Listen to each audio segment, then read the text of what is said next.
और याद रखना।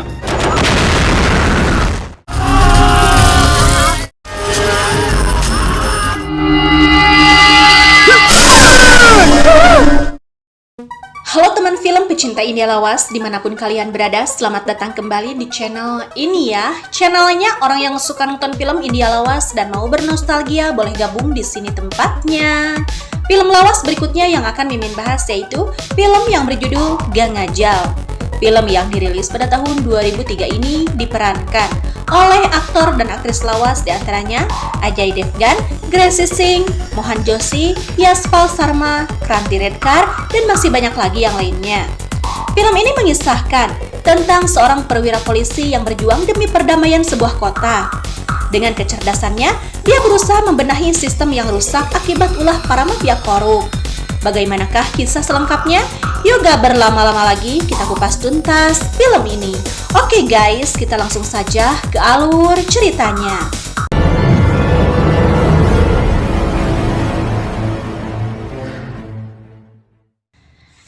Cerita diawali oleh seorang kepala polisi bernama Amit. Diceritakan jika Amit dipindah tugaskan ke sebuah daerah bernama Tejpur. Tugasnya yang menumpuk membuat dia tak sempat menemui istrinya dan hanya bisa memberitahukannya melalui telepon. Istri Amit bernama Anu. Amit meminta izin dan menyuruh Anu untuk segera menyusulnya ke Tejpur. Tejpur? Singkat cerita, Amit melakukan perjalanan menggunakan kereta api. Di sana dia bertemu dengan dua orang pengusaha asal Tejpur. Tiba-tiba, mereka bertanya mengenai bayaran yang harus dikeluarkan untuk menugaskan Amit ke Tejpur.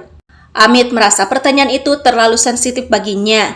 Mereka pun menjelaskan jika sebelumnya mereka telah membiayai perpindahan seorang inspektur ke sebuah daerah dan mereka wajib membayar kepada menteri sebesar 5 juta rupiah.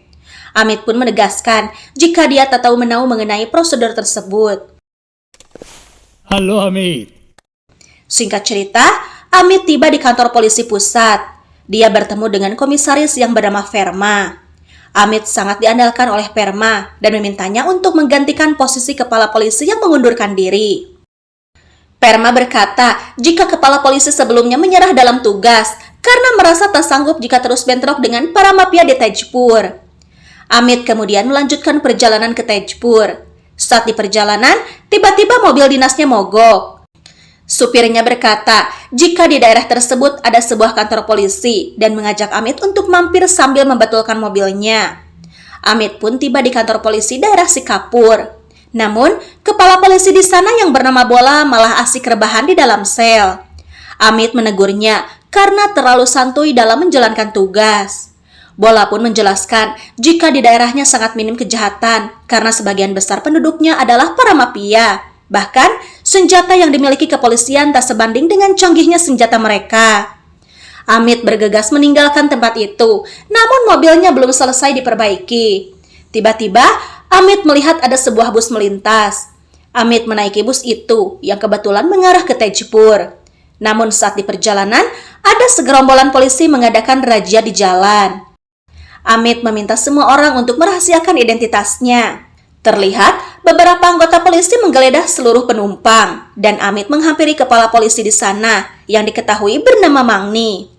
Amit bertanya apa tujuan mereka menggelar razia di jalan. Namun Mangni yang songong malah membentak Amit dan mengusirnya dengan kasar. Tiba-tiba mobil Amit tiba dan Mangni diam 1000 bahasa ketika mengetahui jika Amit adalah atasannya yang baru. Maaf कर दीजिए साहब. Amit memberikan hukuman kepada Mangni untuk menulis surat pernyataan untuk tidak menggelar razia secara ilegal. Setelah itu, Amit mengumpulkan semua kepala polisi dari berbagai desa. Amit mulai mengamati beberapa kelemahan di kepolisian, di antaranya pungli secara terbuka, infrastruktur yang rusak, persenjataan yang ketinggalan zaman, dan kurangnya alat tulis dan transportasi. Tiba-tiba, Mangni datang. Dia sangat menyetujui tentang apa yang Amit katakan. Mangni mengakui jika dia telah menyogok menteri untuk menjadi seorang inspektur. Bahkan, beberapa anggota polisi yang lain pun banyak yang melakukan hal yang serupa. Apalagi Inspektur RK, yang diklaim telah mendapatkan uang yang banyak dari hasil korupsi. RK pun tak terima dan menegur Mangni karena telah menyudutkannya.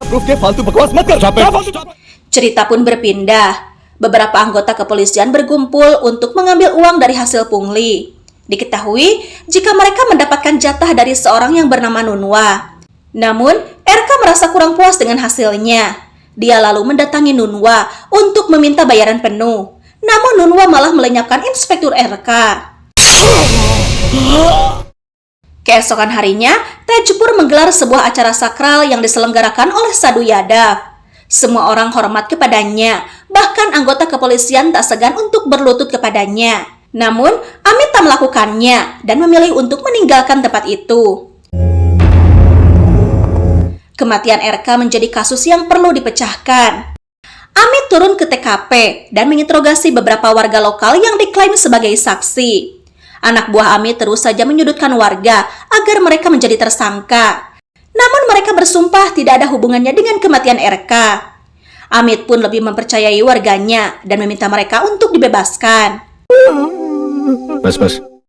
Cerita pun berpindah. Seorang inspektur bernama Baca mendatangi kediaman Yadav. Di sana, dia melihat keberadaan Nunwa dan anteknya. Yadav berkata, jika setelah membunuh RK, Nunwa melarikan diri ke rumahnya untuk meminta perlindungan. Yadav ingin mengambil keuntungan dari tertangkapnya Nunwa. Namun Baca tak ingin menyerahkan Nunwa kepada Amit dalam keadaan hidup, karena dia takut jika Nunwa akan mengungkap hubungan antara Yadav dan polisi Tejpur. Untuk itu, dia mendorodot Nunwa dan anteknya hingga tewas. Baca kemudian memberitahu kantornya bahwa Nunwa telah terbunuh dalam sebuah perburuan. Semua warga pun berkumpul mengurumuni jasad Nunwa. Sementara itu, komisaris meminta Borelal untuk menyelidiki Baca dan mencari tahu bagaimana caranya Baca bisa menangkap Nunwa. Melihat gelagat Baca yang mencurigakan, Amit kemudian menyadari jika Nunwa telah dibunuh. Amit berhasil mengumpulkan bukti jika kasus ini ada hubungannya dengan Yadav dan Baca. Terpecahkannya kasus Nunwa membuat menteri turun ke lapangan untuk memberikan penghargaan kepada Amit. Namun, di sana Amit mengumumkan jika yang seharusnya mendapatkan penghargaan adalah Baca karena dialah orang yang berhasil melumpuhkan Nunwa. Borelal menjadi informan bagi Perma. Apa yang Amit lakukan pasti langsung disampaikannya kepada Perma. Karena tugas Borelal hanyalah mengintili Amit dan melaporkan semua yang dilakukannya. मेरी समझ धोखा खा जाती है. Baca merasa dirinya terancam. Dia pun mendatangi putra Yadav yaitu Sunder. Baca takut dirinya akan dipecat dari kepolisian. Sunder berkata jika Baca menjadi polisi karena Yadav. Maka dari itu, tak ada yang perlu dikhawatirkan. Ternyata bukan hanya Baca yang merasa terancam. Mangni dan dua rekannya juga merasakan hal yang sama. Karena mereka sama-sama berhubungan erat dengan Yadav. Mangni ingin agar mereka dipindah tugaskan dari Tejpur. Namun, Perma meminta bayaran sebesar 2 juta. Seorang wanita memotong pembicaraan dan berkata jika seorang polisi harus pemberani dan tak pernah takut akan kejahatan. काहे करते हैं ऐसा नौकरी आप लोग? Keesokan harinya, Baca mendatangi kediaman Yadav. Di sana dia menguping pembicaraan Yadav bersama Sunder. Kini dia tahu jika Yadav hanya menjadikannya sebagai peliharaan. Bahkan mereka tak akan peduli jika Baca kehilangan nyawanya. PWD वाला टेंडर का क्या हुआ? Baca mulai putus asa, namun keberadaannya diketahui oleh Sunder. Terlihat, Yadav menyodorkan segepok uang kepada Baca, namun dia menolaknya dengan alasan jika selama ini dia sudah mendapatkan banyak bonus dari Yadav. Setelah itu, Sunder dan anteknya mendatangi pasar. Dia mendengar jika di sana sedang ada demo mengenai pembangunan gedung. Seorang kepala marketing mengumumkan jika ada beberapa donatur yang menyumbangkan uangnya dan diantaranya adalah Sunder. Namun, Sunder memaksanya agar bangunan itu didirikan atas namanya. Kepala marketing tak mau menyetujuinya karena itu melanggar hukum. Sunder marah dan dia menghajarnya. Kala itu, Borelal tiba, namun dia hanya menonton aksi pemukulan tersebut. Itu salah. Akibat pemukulan itu, dia mendapatkan luka yang cukup serius. Namun dia tak mau melaporkan Sunder dan mengklaim jika luka yang dia dapatkan akibat terjatuh dari tangga. Amit merasa ada yang janggal dan dia meminta semua berkas kejahatan milik Sunder. Amit pun mendapatkan laporan jika Sunder melarikan diri setelah menculik seorang gadis. Mengetahui itu, Amit membujuk ibu gadis tersebut. Namun si ibu yang ragu-ragu menyebutkan jika anaknya sedang menginap di rumah kerabatnya. Namun anak laki-lakinya berteriak jika kakaknya telah diculik. Ravi छोड़ बोलती है माँ Akhirnya, ibunya mengaku jika dia takut untuk mengajukan pengaduan ke polisi. Mendengar itu, Amit berjanji jika dia akan menemukan putrinya dan menyelamatkan mereka. Amit bergegas ke rumah Yadap dan masuk secara paksa. Dia berusaha menemukan Sunder, namun sayang dia sudah tak ada di sana. Yadap berkata jika dia sudah tahu akan digerebek, sehingga Sunder melarikan diri lebih awal. Yadap pun mengancam jika Amit tak akan bisa berbuat macam-macam kepadanya. तुमने जैसे कई आए और गए Suatu hari, Amit dan Anu sedang menonton paduan suara anak-anak. Tiba-tiba datang seorang yang mencurigakan. Dia menggelindingkan sebuah gerobak berisi tomat. Mengetahui ada yang tak beres, Amit menahan gerobak itu yang ternyata berisi bom. Kejadian itu dianggap sebagai teror bagi Amit, dan kepolisian pun bergerak untuk mencari pelaku. Merasakan adanya peluang, Baca memohon kepada Amit agar memberinya kesempatan untuk membantunya. Akhirnya, Amit mau memaafkan Baca dan memberinya beberapa file untuk dipelajari. Namun, Baca malah menemui Yadap dan memberitahunya untuk mengirim Sundar ke tempat yang aman. Yadap lalu memerintahkan Baca untuk membantu Sundar melarikan diri. Terlihat, Sundar berada di tempat persembunyian membawa gadis yang ia culik. Tak lama kemudian, Baca datang dan membujuk Sundar untuk ikut bersamanya. Baca berkata jika dia akan membantu Sundar menyeberangi pulau untuk melarikan diri. Baca pun membonceng Sundar menggunakan sepeda motornya. Namun ternyata, Baca membawa Sundar ke pabrik tempat Amit dan anak buahnya menunggu. Setelah perkelahian singkat, Sundar pun ditangkap. Mengetahui itu, Yadap menghubungi Perma untuk meminta bantuannya. Dia ingin agar Sundar dibebaskan. Namun, Perma yang korup meminta bayaran yang tak sedikit kepada Yadap. Perma lalu menemui ibu yang gadisnya diculik. Perma mendesak si ibu untuk membantunya di pengadilan dengan imbalan jika putrinya akan ditemukan. Singkat cerita, Sundar diajukan ke pengadilan setempat. Namun ibu wanita tersebut menolak bersaksi melawan Sundar setelah mendapatkan ancaman dari Perma. Sampai akhirnya hakim membebaskan Sundar karena kurangnya bukti. Sundar menandai Baca sebagai pengkhianat dan berjanji akan melenyapkannya. Amit merasa gagal menjalankan tugasnya. Dia tahu jika Perma ada di pihak Yadap. Dia pun tahu jika wanita itu mendapat ancaman dari Perma. Amit hanya bisa murang-maring kepada Anu sambil kuku lutut. Setelah itu, Amit mendengar kabar jika terjadi keributan di sebuah pasar. जल्दी लाल चौक पहुंचे Amit bergegas ke TKP dan berhasil meringkus anak buah Yadap. Saat Amit pulang, anak buah Yadap mengejek Baca dan selalu menyebutnya sebagai pengkhianat. Hal itu membuat Baca dan beberapa rekannya naik pitam. Mereka membuka sel dan menghajar anak buah Yadap. Baca menyiramkan cairan asam ke mata pria tersebut. Hal ini merupakan suatu tindakan yang secara lokal disebut sebagai gangajal.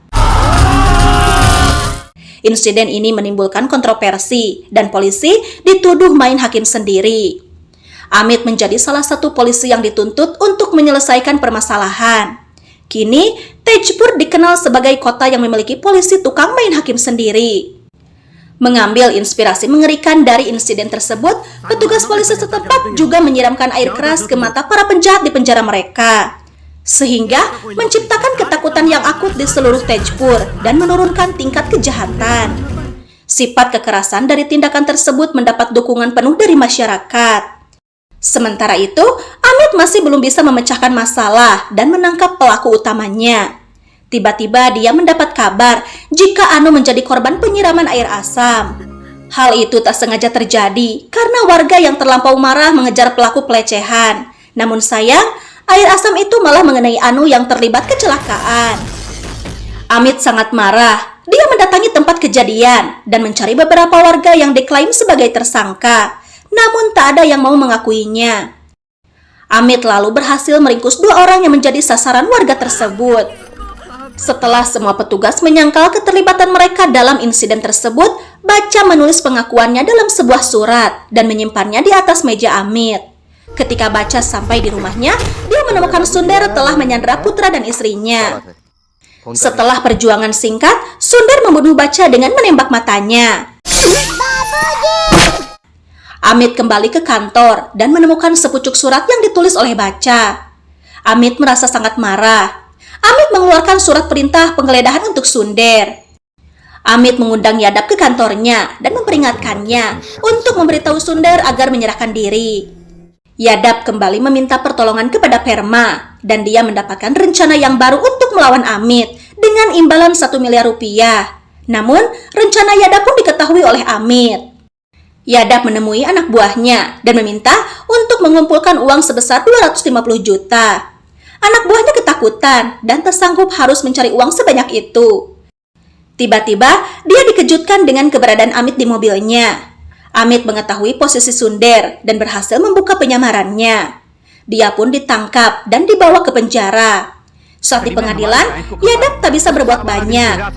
Kali ini, pengadilan menolak permohonan jaminan Sunder dan memerintahkan polisi untuk menahan Sunder di penjara kota. Orang-orang yang dulu bungkam kini mulai meminta maaf kepada Amit. Dan kini, semua orang mempercayai kinerja Amit di kepolisian Tejpur. Amit yang terlalu pro pada pekerjaannya membuat rumah tangganya bermasalah. Anu terlihat cuek kepada Amit dan merasa hubungan mereka mempunyai jarak. Amit pun berusaha memperbaiki hubungan rumah tangganya dan meminta maaf kepada Anu. Sementara itu, Yadav dan Perma mengadu kepada ketua menteri mengenai kinerja Amit. Menteri menegur Amit karena melakukan kesalahan dengan cara main hakim sendiri. Menteri mengirim Amit ke Tejpur untuk menjalankan semua perintah Perma. Namun, apa yang terjadi? Amit malah bekerja sendiri tanpa aba-aba dari Perma. Menteri memerintahkan agar Amit mengirim jaminan untuk membebaskan Sunder. Namun, Amit menolak dengan alasan jika Sunder adalah pelaku pembunuhan Baca. Yadav pun bernegosiasi dengan menawarkan sejumlah uang kepada Amit. Namun, Amit tak mau karena menurutnya nyawa Baca tak bisa dibeli dengan uang. Karena perlawanannya, Amit pun diberi cuti dadakan oleh menteri dan menyerahkan kasus Sunder kepada yang lain. Wanita yang pernah diculik Sunder mendapatkan teror. Sunder pun bersumpah untuk membawa kembali wanita yang dia cintai itu. Keluarganya lalu melapor kepada Amit. Namun Amit tak bisa berbuat banyak karena kini dia sedang cuti bertugas. Namun Amit meminta bantuan kepada Mangni untuk menyelesaikan permasalahan ini. Amit berniat kembali ke kota, tetapi semua warga menghalanginya. Mereka tak ingin jika Amit meninggalkan Tejpur. Beberapa hari kemudian, Sunder hendak menghadiri persidangan. Dia merasa gelisah karena mendengar wanita yang dia cintai akan menikah dengan pria lain. Setelah menjalankan persidangan dan minimnya bukti, akhirnya Sunder dibebaskan. Dia lalu mengganggu pernikahan wanita yang diculiknya dan membunuh ibunya. Mangni menghubungi kantor polisi dan melaporkan keberadaan Sunder. Namun Burelal dan Yadav datang. Mangni menembak Burelal, namun dia pun tertembak oleh Yadav. Tak sanggup menanggung kehilangan ibunya, wanita itu pun memutuskan untuk mengakhiri hidupnya. Tak lama, Amit tiba di lokasi, namun semuanya sudah terlambat. Sunder dan Yadav berusaha kabur, namun massa mengepungnya dan Amit menghajar mereka berdua. Amit menahan keduanya, lalu membawa mereka ke kantor polisi. Tetapi massa yang marah menghentikan Amit dan menuntut kematian anak dan ibu itu dengan hukuman ganajal. Amit mencegah massa membunuh mereka dengan mengatakan anarki hanya membawa keburukan. Dia ingin Yadav dan Sunder diadili secara hukum. Tetapi mereka melarikan diri. Mereka menyandra satu keluarga untuk mengusir Amit. Dan perkelahian pun terjadi di antara mereka. Sampai akhirnya Sunder dan Yadav terbunuh setelah ditotong kena besi pembajak yang menusuk mata mereka. Dan film pun berakhir. Oke teman film, itulah kisah dari film Gang Ajal. Jangan lupa like, komen, dan subscribe bagi yang belum ya. Bye-bye.